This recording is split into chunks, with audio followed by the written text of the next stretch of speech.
Playing out with it. Do you think you got good shots? Didn't go in? Was their defense good? How did you see the fourth quarter? You know, we have a really young team. Young in terms of like being able to play in this kind of game, you know. They don't know how to play in this kind of game. I don't care whether it's Kyla or Kristen or they don't know how to play in this kind of game with you're counting on them to make shots that other people used to make for them. So we're kind of immature in that way. So in the fourth quarter, we got 4 stops in a row, and it was a 1-point game. And we came out empty-handed all 4 of those possessions. I think had we scored on 3 of those 4 possessions, I think the game would have taken a different turn. But we're just not capable of making those plays yet. And the shots that we got, some of them looked like a shooting drill, that we were wide open. I mean, we shot air balls and we were wide open. What do you do about that? I don't know. I knew down the other end it was going to be tough. But, you know, before, let me tell you how immature they are, too. There's a minute left in the game and they're fouling thinking we can get a 16-point play. Is that dumb or what? You know, we're going to lose by 8. It's the difference if we lose by 17. Dummies. Anyway, so we knew they were going to get probably to 65, 67, and then we needed to get to 70, 75. And that we needed to make more threes than that. We made 8, they made 7. We needed to make 10 or 11. And we did. But I thought for 30 minutes, I thought we were pretty good. We were pretty good. You know, is this a group, that quick learning group, that if you play this again in March, it's a different story, and you'll feel a little better then? I think if you ask them tomorrow who we played tonight, they won't remember. Some of them won't, anyway. They have very short memories, kids today. So in the next couple of months, that's the plan, you know? You take what happened today and you go, okay, what areas that we can't fix, because that's just who we are, and what areas can we get better at? You know, some years you're just not going to be able to fix the things that your team is. You know, we're not going to fix our size problem. It's not getting fixed. So we got to deal with it. We got to deal with it. But, you know, to that end, Smith and Cox outscored Olivia and Irwin 36-0. Yeah. I mean, that's stark. Yeah. Is that fixable? No. It's not. So how do you compensate? Make more threes. Because in spite of all that, it's a 1-point game. We knew we can't guard them in the lane. We can't. We just can't. So every one of those threes that was wide open, we shot 8 for 26. We need to go 12, 13 for 26. And Liv, that's where Liv is right now. This game right here, this is where Liv is right now. Will that change? I think. That would change, I think. It will. Is she one of those players with a short memory? Huh? Is Liv one of those players with a short memory? That was a little joke there. Yeah, Liv, she's a different breed, man. But she'll get better. The next time we play, you know, in this kind of game, she'll play a lot better. Kim says she thinks there's 6 teams that can win it all. Them being one, you being one. Are you on the same? No, we're not the same level they are. We don't have enough. Like, that first half, they made a bunch of threes. That's not normally what they do. So if they're going to do that and play the way they play inside, that'd be hard to beat them. But in the second half, they made maybe 2 threes. That was it. But Can you think of another year when on January 9th you sat up there and said, we're not at the same level they are, and then 3 months later you were? I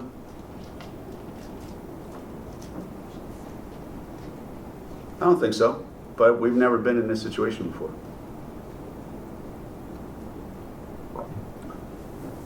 We never had this many players that we're relying on that haven't been exposed to this. Usually by this time in the year, the guys that were All-Americans last year are carrying the load, but we don't have any. So it's all brand new for these guys. And it's funny because when you talk to them, they almost look at you like, oh, I didn't know that. Like, yeah. You know those dopes that were guarding you last year? Well, now the guys that were guarding Fisa and Lou are guarding you. So whatever you were doing to try to get open last year, it ain't gonna work this year. And it's like a shocker to them that things are harder, much harder. And it takes some getting used to.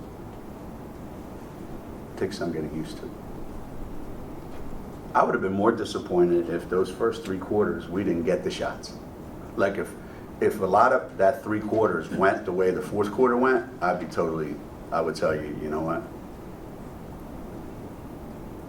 There won't be any games in March. But I got to believe we get the same shots, and as many of them as we got, we're going to make more of them. But we didn't. So they win.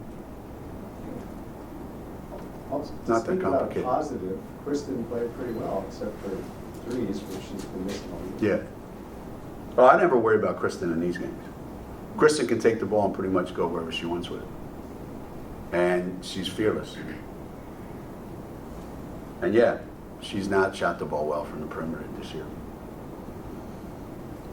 But I don't worry about her. And she's only a sophomore, because Kyla's going to be starting for us against Baylor. That wasn't her role. Her role was going to be come off the bench and give us 5 minutes, 10 minutes. Now she's got to play 30 minutes. It's almost not even fair to the kid. But she held her own for long stretches. What can I tell you? So, how do you deal with this? I mean, How do I? You always say that, when you play cards, you want the best hand, four Yeah. aces, the whole thing. You don't have that now. Right. How do you deal with it? Make sure my wife doesn't know I'm spending all that money, because I'm going to lose. I'm a very realistic person, I've always been pretty good at looking at our team and saying, you know what? This is what this team is capable of doing. Because we have this, and this. And I'm also very capable of looking at my team and saying, our team doesn't have this, and this. So I can't change that. All I can do is get this team to be as good a team as they can be. Whatever that is. I don't know where that is right now. I mean, we'll be better than we were today, obviously. But how good come March, I don't know. But when you're in Connecticut, it's like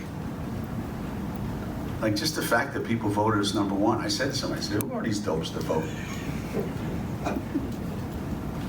They're like there's half asleep, having a couple pops. Hey, I guess put the poll in, #1. A couple teams lost. UConn, send it in. So when I heard that, I said, oh my God. So I know what my team is. I know what we got. And there's nothing to criticize. There's nothing to complain about. There's nothing, to say, oh, this team doesn't have this team didn't do this team doesn't have that. No kidding. No kidding. We're like a lot of teams in the country now.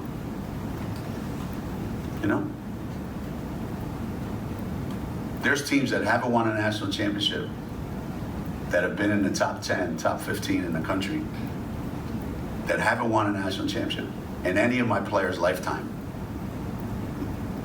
So So if I was coaching one of those teams,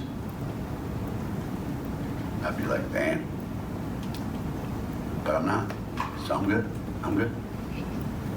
I feel pretty good about it. As I said, I think at this time of the year, you have to treat every game, especially a game like this against a really, really good team. You have to treat it like it's a, like it's another part of your class. It's a class, and this is one of the tests you have to take. And there's one every month. And what would be devastating would be if this was the final, and now we're done. That would be a shitty way to go out. If this was the final. But it's not. It's not. Did you see anything good from Olivia? I know we talked about how she struggled on offense, but defensively, do you think No. she can? No. Nope. If I did, she would have been in the game longer. When the season started, I said Liv is probably the most key guy, one of the, that we're going to need. And tonight, just didn't work out.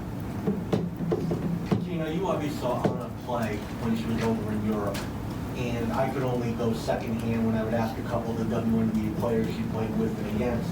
And the players told me that she was good offensively, wasn't very good defensively.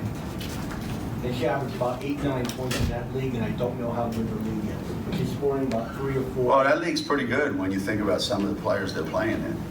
I don't know if Tiffany Hayes is any good, but she plays in that league. So I'm thinking they got a bunch of players at that level. But Why is offense a struggle for her? why? I don't know. It's a combination of things, she's her own worst enemy. She plays tentative for whatever reason. She plays tentatively. But she's actually getting better, believe it or not. She's actually getting better.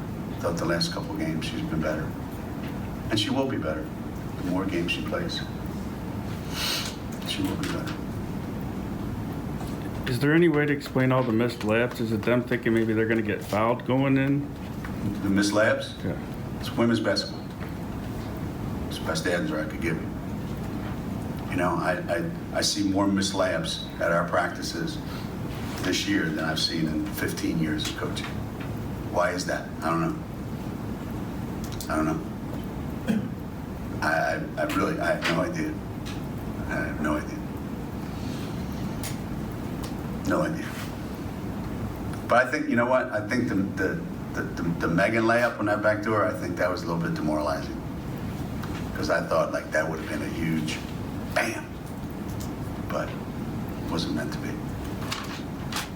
You said in the past, after Stewie's group graduated, that the team was winning, but you knew that there was false hope in a sense. Yeah. At some point they were going to lose and that would help you guys, and it never happened. With this team, is it the same feeling that now that you have this loss that maybe, hey, this is what I've been saying we need to fix, and now they'll appreciate it, or is you know what you have, and it sounds like they sort of forget about things right away? Yeah, no, I think the realistic part is in order to win at the highest level and win a national championship, you have to have all the pieces that we had when we had Stewie in it. And